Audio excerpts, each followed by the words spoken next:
Ya, pemirsa, pemerintah melanjutkan pemberian insentif tax holiday untuk mendorong investasi di tahun 2026 ini dan pemberian insentif tahun ini akan difokuskan kepada 18 kelompok industri pionir. Pemerintah melanjutkan kebijakan pemberian insentif tax holiday pajak penghasilan atau PPh Badan sebagai instrumen untuk mendorong investasi di sektor industri pionir. Insentif ini diberikan kepada badan usaha yang menanamkan modal pada 18 kelompok industri pionir. Adapun besaran pembebasan PPh Badan mencapai 50% hingga 100% untuk jangka waktu 5 tahun hingga maksimal 20 tahun tergantung pada nilai investasi. Pemberian insentif tax holiday sendiri merupakan bagian dari kebijakan belanja perpajakan yang diberikan untuk mendukung daya beli masyarakat dan dunia usaha. Kementerian Keuangan memproyeksikan nilai belanja insentif perpajakan tax holiday dan tax allowance di sepanjang tahun 2025 lalu mencapai 7,1 triliun rupiah sebagai bagian dari alokasi belanja perpajakan sebesar 530,3 triliun rupiah. Artinya apa? Artinya teman-teman di Direktorat Jenderal Pajak mengaplikasikan aturan-aturan sehingga yang harusnya bayar pajak tapi diberikan pembebasan. Pembebasan apa? PPN dibebaskan untuk perumahan. PPN dibebaskan untuk sektor bahan makanan pokok. Insentif untuk sektor pendidikan. Insentif untuk sektor transportasi, untuk sektor kesehatan. Insentif untuk mendukung UMKM dalam bentuk pajak final dan tarif khusus, tax holiday maupun tax allowance untuk mendukung investasi. 530 triliun adalah estimasi kita dari belanja perpajakan 2025. Dalam laporan perpajakan 2024 dijelaskan bahwa tax holiday bertujuan untuk meningkatkan iklim investasi. Namun demikian, kebijakan ini juga dicatat sebagai belanja perpajakan karena berimplikasi pada berkurangnya penerimaan negara. Jakarta, Tim Liputan IDX Channel. Ya, pemirsa, untuk membahas tema kita kali ini, efektivitas tax holiday mendorong minat investasi di tahun 2026. Kita sudah tersambung melalui Zoom bersama dengan Bapak Sarman Simanjorang, Ketua Bidang Hubungan Antar Lembaga Asosiasi Pengusaha Indonesia APindo. Langsung saja kita sapa ini. Halo, Pak Sarman, apa kabar, Pak? Salam sehat dan semangat Mas Pras. Baik. Selamat tahun baru. Selamat tahun baru juga Pak Sarman. Semoga tahun ini lebih cuan begitu ya di tahun 2026. Baik. Amin. Kalau kita kan review dari sisi APindo ya terkait dengan pelaksanaan kebijakan tax holiday yang begitu tahun ini akan dilanjutkan. Bagaimana Pak? Apakah memang sejauh ini sudah sesuai harapan dari pelaku usaha sendiri? Silakan. Ya, jadi memang bahwa tax holiday ini kan salah satu kebijakan pemerintah dalam kerangka untuk menarik calon-calon investor untuk masuk ke Indonesia. Karena dengan kebijakan ini juga kan ditawarkan juga oleh negara-negara lain atau negara-negara di Asia Tenggara juga dalam hal ini. Nah, sehingga kalau kami melihat bahwa program tax holiday ini sangat-sangat relevan untuk dilanjutkan. Karena ini akan menjadi satu hitung-hitungan bagi calon-calon investor. Karena kita lihat dengan adanya tax holiday ini kan tentu akan memperkuat arus kas mereka, akan bisa mempercepat pengembalian modal mereka, dan juga mereka akan lebih luas lah. Karena kalau kita tahu ketika apalagi target kita ini kan adalah penanaman modal asing ya. Kalau mereka masuk ke Indonesia kan tentu investasinya cukup besar, pasti di angka triliunan. Sehingga memang dengan adanya tax holiday ini kan sangat-sangat bisa mempengaruhi daripada mempertimbangkan niat mereka untuk berinvestasi di Indonesia. Nah, kalau kami lihat dari APindo selama pelaksanaan tax holiday ini sudah sangat-sangat efektif.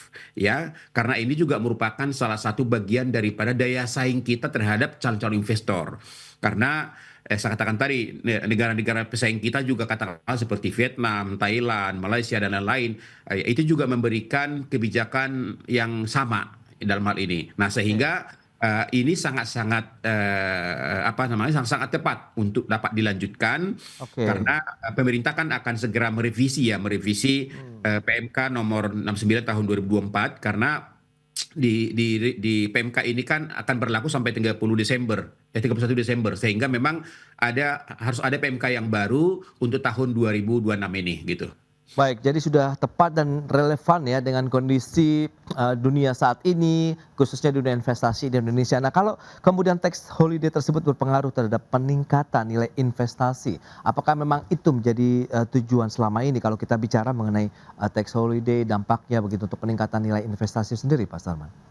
Ya, tentu kan pemerintah sudah melakukan inventarisasi ya. Oke, Kira-kira keringanan-keringanan, kemudahan-kemudahan apa saja yang harus kita berikan kepada calon-calon investor ini.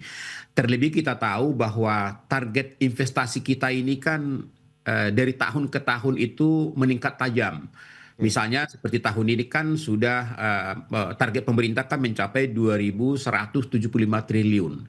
Dan ini akan meningkat lagi sampai tahun 2029 karena ini juga akan bisa memberikan kontribusi terhadap pertumbuhan ekonomi kita yang ditarget pemerintah di angka 8%. Ya. Sehingga memang kenaikan daripada investasi ini menjadi salah satu instrumen ya untuk mencapai target pertumbuhan ekonomi tersebut.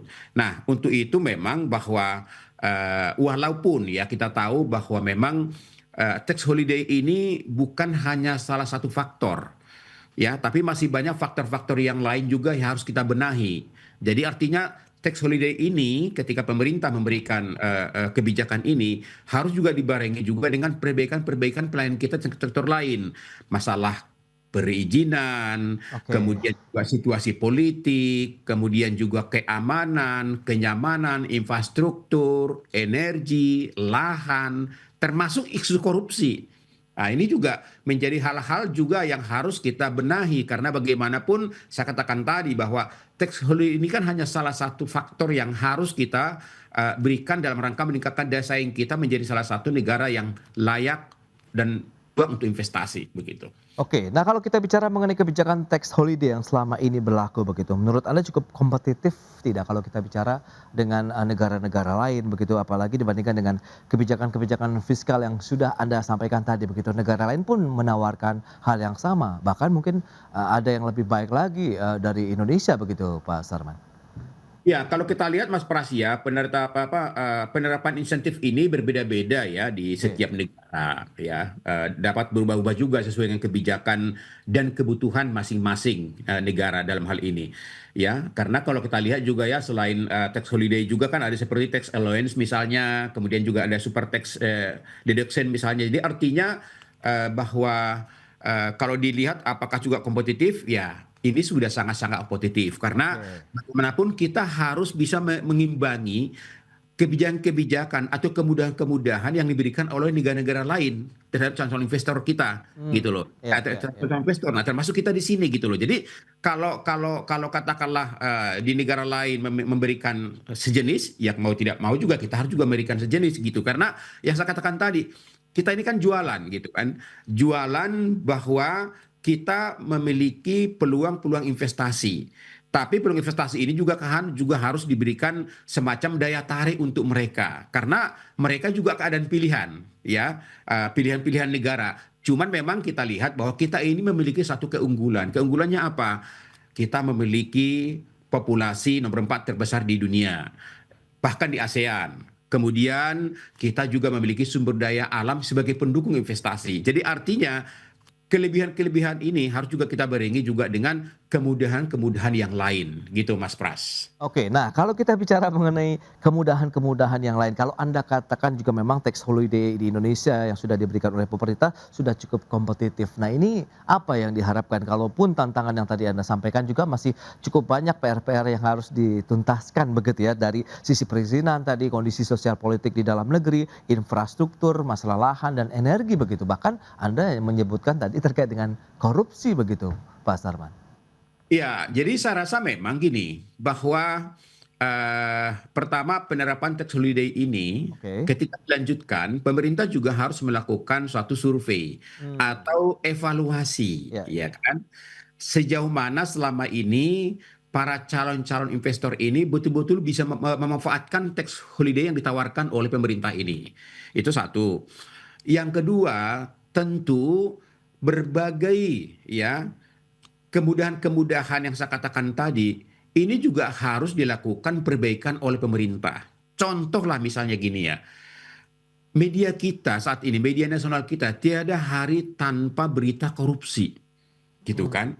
Ini di Oke. mata investor ini kan juga psikologinya terganggu juga. Ya, ini kan negara tujuan kita kok kayaknya korupsinya tinggi sekali gitu loh. Ini beritanya kan korupsi terus gitu loh. Padahal ini juga menjadi salah satu faktor daya saing kita. Jadi artinya ya ini harus kita benahi juga. Ya kan, jadi bahwa untuk mendatangkan calon investor ini tidak bisa hanya katakanlah tanggung jawab Kementerian Investasi dan Hilirisasi, tapi tanggung jawab semua pihak, ya tanggung jawab dari sisi keamanan, tanggung jawab dari sisi pertanahan, dari sisi daya saing kita masalah isu korupsi gitu loh. Supaya apa? Ya. Supaya betul-betul calon-calon investor itu ketika masuk ke Indonesia itu mereka happy, mereka yakin bahwa di Indonesia kita berinvestasi sangat-sangat potensial, sangat-sangat dapat untuk berkembang dan ya dana kita bisa bisa kembali sesuai dengan target yang ditentukan. Jadi Ya. hal-hal seperti tadi itu harus kita benahi bersama, bukan hanya sekedar tax holiday gitu. Nah itu dia harapannya seperti apa sih tax holiday yang akan diberlakukan di tahun 2026 ini dan mungkin nanti ada kebijakan-kebijakan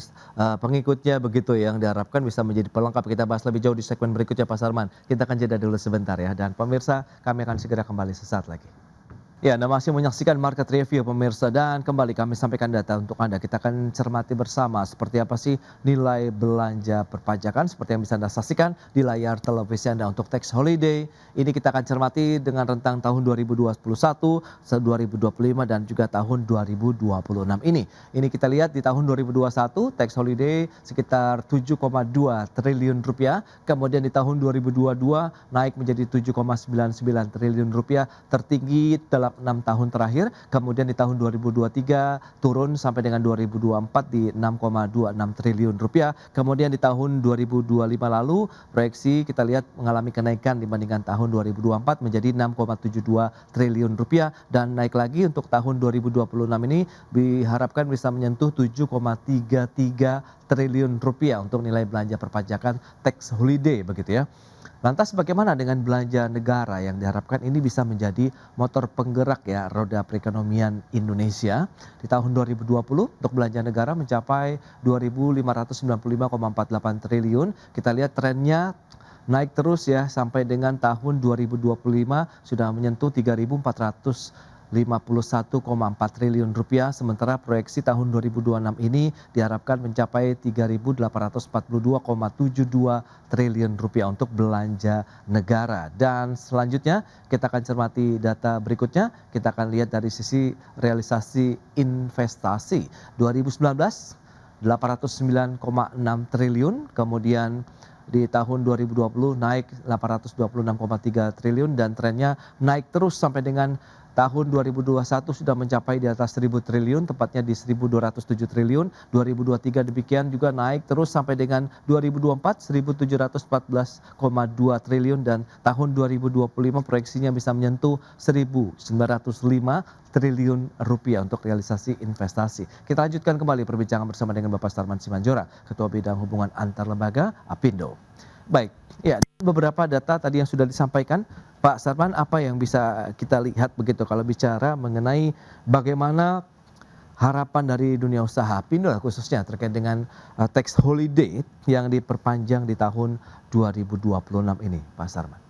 Ya, kalau tadi kita lihat datanya sih ya belanja untuk tax holiday kan sekitar 7 triliun ya. Oke. Tapi yang apa, kita keluar 7 triliun tapi masuk sekitar 2.100 triliun kan nggak ada masalah gitu kan ya. Karena ini kita ingin memang bahwa sektor investasi ini menjadi salah satu penopang utama daripada pertumbuhan ekonomi kita.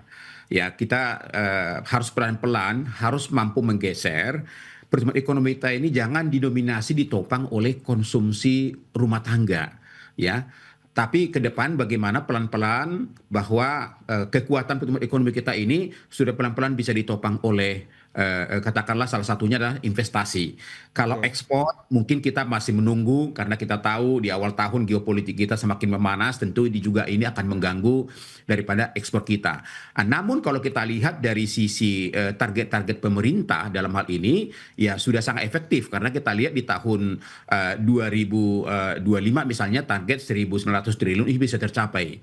Nah, cuman memang di tahun ini ini sangat tantangan besar karena sangat-sangat hampir mencapai 2.100 triliun. Oke. Artinya memang berbagai kemudahan-kemudahan, ya, berbagai stimulus-stimulus harus ditawarkan kepada calon-calon investor agar kita ini menjadi salah satu negara yang menjadi tujuan investasi mereka. Terlebih kita lihat Oke. bahwa ini akan ditujukan kepada industri-industri skala prioritas. Nah, dan ini juga kita harapkan akan mampu mewujudkan, mempercepat proses hilirisasi yang menjadi salah satu program unggulan pemerintah gitu.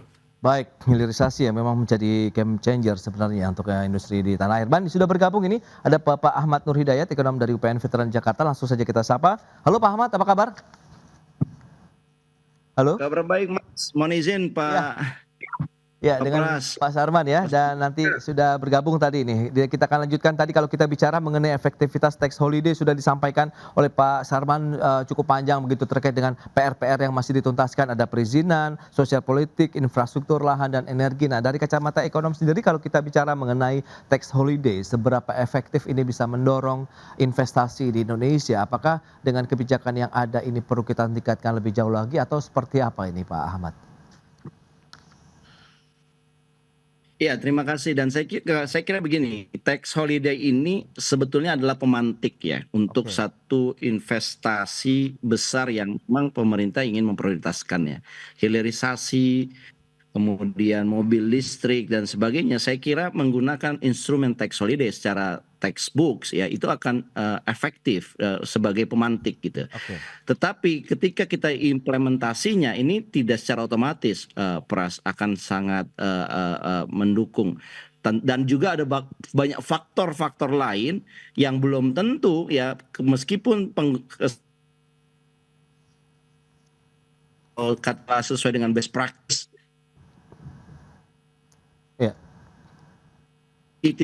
dengan negara tetangga, tetapi ada jadi yang kita harapkan ada sektor prioritas katakanlah hilirisasi, kemudian ya manufaktur yang padat, karya misalkan kita mengarahkan ke situ, kemudian kita memberikan tax holiday ke situ, belum tentu juga akan yang kita harapkan itu terwujud begitu karena ada faktor eksternal tadi. Nah, faktor eksternal ini yang menurut saya perlu sampaikan di kesempatan ini menjadi faktor eksternal itu menjadi lebih dominan dan ini kaitannya dengan geopolitik, Pras. Jadi bisa jadi ya tax holiday yang kita berikan luar biasa, karpet merahnya begitu lebar, begitu nyaman, tetapi kok nggak masuk-masuk juga. Ya tadi karena faktor geopolitiknya yang kemudian tidak mendukung. Dan saya kira ini sebuah unfortunate buat kita karena kita sudah willingness untuk memberikan tax holiday tapi ternyata yang kita cita-citakan tidak tercapai.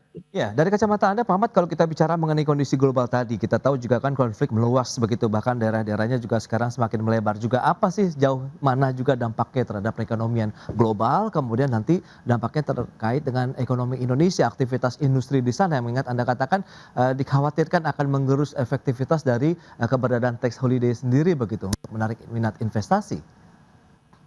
Ya, saya kira karena yang kita undang ini adalah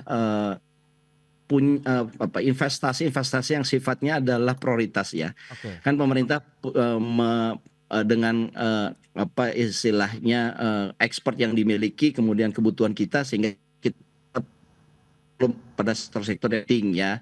Salah satunya kan yang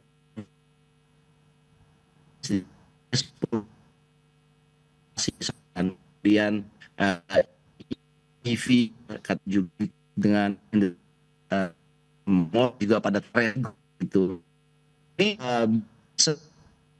bisa di fast trend. Oke. Halo. Baik, Pak Ahmad Ya, investor global itu ya. Ya, halo. Ya. Baik Pak, ada gangguan terkait dengan komunikasi nih. Putus ya suaranya ya? Pak Ahmad, iya putus-putus. Nah kalau kita secara singkat saja, apa yang mungkin perlu kita lakukan begitu untuk bisa meningkatkan efektivitas tax holiday untuk bisa mencapai keinginan dari pelaku usaha dan tadi sudah disampaikan Pak Sarman. Nah kalau Pak Sarman sendiri melihat bagaimana Pak dari sisi pengalaman yang sudah Anda jalani sejauh ini terkait dengan pemanfaatan tax holiday sendiri Pak Sarman? Ya, tentu memang pemerintah perlu melakukan suatu evaluasi kembali bagaimana atau sejauh mana daripada para calon-calon investor ini betul-betul bisa memanfaatkan daripada program tax holiday ini. Nah, tentu harus dilihat misalnya dari sisi persyaratannya, ya persyaratan ini apakah selama ini para calon investor itu mampu memenuhinya, karena ini kan cukup lumayan ketat ini persyaratannya, banyak dokumen-dokumen dan persyaratan yang harus disiapkan oleh para calon investor. Nah, ini juga harus dikaji oleh pemerintah. Yang kedua juga dari prosedur administrasinya, ya kan, kepastiannya, ya. Jadi ini juga jangan sampai misalnya terlalu lama, terlalu birokratis. Nah, ini juga membuat nanti para calon investor ini juga jadi apa, tidak ada kepastian hukum gitu loh. Kemudian juga mengenai kepastian regulasi. Nah, ini perlu diberikan jaminan. Jadi jangan sampai di tengah jalan ada regulasi yang berubah kembali gitu kan. Kita masih ingat misalnya ketika para calon-calon investor yang sudah masuk ke IKN dan sudah dijanjikan 90 tahun untuk apa namanya, hak memakai lahan, tiba-tiba ada lagi keputusan MK yang membatalkan itu, yang tadinya bisa 90 tahun bisa diperpanjang lagi sekali lagi. Nah, ini kan kebijakan-kebijakan yang bagi investor itu tidak happy. Artinya lebih baik di awal pahit tapi itu konsisten gitu loh, daripada diberikan di awal tapi tengah jalan berubah lagi gitu kan. Nah, jadi hal-hal seperti ini perlu menjadi satu catatan bagi calon investor. Kemudian juga masalah sosialisasi, ya komunikasi, ini juga harus cepat direspon oleh pemerintah. Ketika memang nanti PMK ini sudah dirubah, harus dilakukan sosialisasi secara intensif kepada para calon-calon investor sehingga mereka mengetahui bahwa Indonesia memberikan tax holiday kepada calon-calon investor. Begitu Mas Pras. Baik, itu dia ya beberapa yang diharapkan begitu sehingga ada kepastian regulasi. Nah, Pak Ahmad, lantas bagaimana kalau Anda melihat penerapan tax holiday di tahun 2026 ini? Kansnya akankah akan lebih baik lagi begitu di tahun ini dibandingkan dengan tahun lalu, meskipun Anda katakan tadi kondisi global ini saat ini yang menjadi concern tidak hanya bagi investor domestik ya, bahkan domestik luar negeri juga sama begitu. Iya, jadi Pras, kita perlu melihat sebetulnya konteksnya seperti investor hunt gitu ya. Kita berburu investor begitu. Oke. Jadi di tengah ketidakpastian ini, ide kami adalah bagaimana kita sudah mentarget perusahaan-perusahaan mana yang kira-kira punya kecenderungan mau memindahkan produksinya yang tadi dari negara lain atau dia menciptakan satu industri baru yang ada di Indonesia begitu. Oke. Dan dengan cara begitulah itu akan lebih efektif sehingga tax holiday yang berlaku di tahun-tahun sebelumnya itu tidak bisa secara generatif. Tapi kita bisa ada yang namanya diskersi atau yang namanya adalah tadi kita karena kita sedang memburu investor tadi. Yang kedua adalah yang kita perlu pikirkan ya atau kita sampaikan bahwa seringkali kebijakan pemerintah di luar yang sifatnya adalah fiskal atau tax tadi itu berubah-berubah. Dan ini yang kita harus pastikan tidak terjadi di masa depan. Jadi konsistensi aturan ya kemudian adanya satu kejelasan dan informasi yang baik ya dari dalam negeri dari Indonesia keluar ini harus lebih banyak. Dengan begitulah kita kemudian akan makin mendapatkan kepercayaan. Dan ingat ya Pras bahwa investor itu datang ke satu negara bukan semata-mata karena pajak yang rendah, bukan karena perlombaan pajak di negara itu. Oke. Ada banyak faktor lain tadi Pak Sarman sudah sampaikan, seperti misalkan bagaimana dengan kualitas SDM di negara itu. Bagaimana ekosistem industrinya, bagaimana biaya logistiknya, termasuk energi di dalamnya. Apakah ada kecepatan layanan dan kepastian dalam stabilitas aturan yang ada. Nah, sejumlah inilah yang secara mengkombinasi memutuskan untuk berinvestasi di negara itu. Jadi kalau seandainya kita berlomba-lomba hanya berpikir adalah tax holiday termasuk dalamnya adalah tax allowance, super deduction, misalkan, kemudian PPh final, kredit misalkan seperti itu, tapi kita abai kepada yang tadi yang saya sebutkan kualitas SDM-nya, kemudian ekosistem industrinya kita abai di situ. Ya itulah kemudian yang menjawab kenapa investor nggak mau datang. Karena tadi tidak hanya satu single faktor yang menyebabkan investasi masuk, bukan hanya pajak, tetapi ada faktor-faktor yang lain begitu, Mas. Itu dia yang tadi sudah disampaikan, berarti memang bagian daripada sweeteners yang disampaikan oleh pemerintah Indonesia kepada investor tidak hanya tax holiday, tapi ada beberapa faktor lainnya yang paling utama juga ya, dari sisi tadi kepastian regulasi, bagaimana juga komunikasi, sosialisasi yang tepat sasaran dan intensif begitu, dan tadi sehingga ada keinginan yang lebih kuat lagi bagi investor untuk melihat Indonesia ini memberikan kepastian buat usaha mereka pada saat mereka sudah menanamkan investasi yang mungkin tidak sedikit begitu di Indonesia. Baik, berarti kita akan lihat nanti extend dari pemerintah di tahun 2026 ini, semoga sesuai harapan dari ekonom maupun juga pelaku usaha khususnya Apindo. Pak Sarman, Pak Ahmad, terima kasih banyak atas informasi, update dan juga insight yang sudah diberikan ya kepada pemirsa hari ini. Selamat melanjutkan aktivitas Anda kembali. Salam sehat, sampai berjumpa kembali. Terima kasih Pak Sarman, Pak Ahmad. Assalamualaikum. Waalaikumsalam. Baik pemirsa, 1 jam sudah saya menemani Anda dalam Market Review, dan perbaharui terus informasi Anda hanya di IDX Channel, your trustworthy and comprehensive investment reference. Karena urusan masa depan harus ke depan, aku investor saham. Saya Prasetyo Wibowo beserta seluruh kerabat kerja yang bertugas pamit undur diri. Terima kasih, sampai jumpa.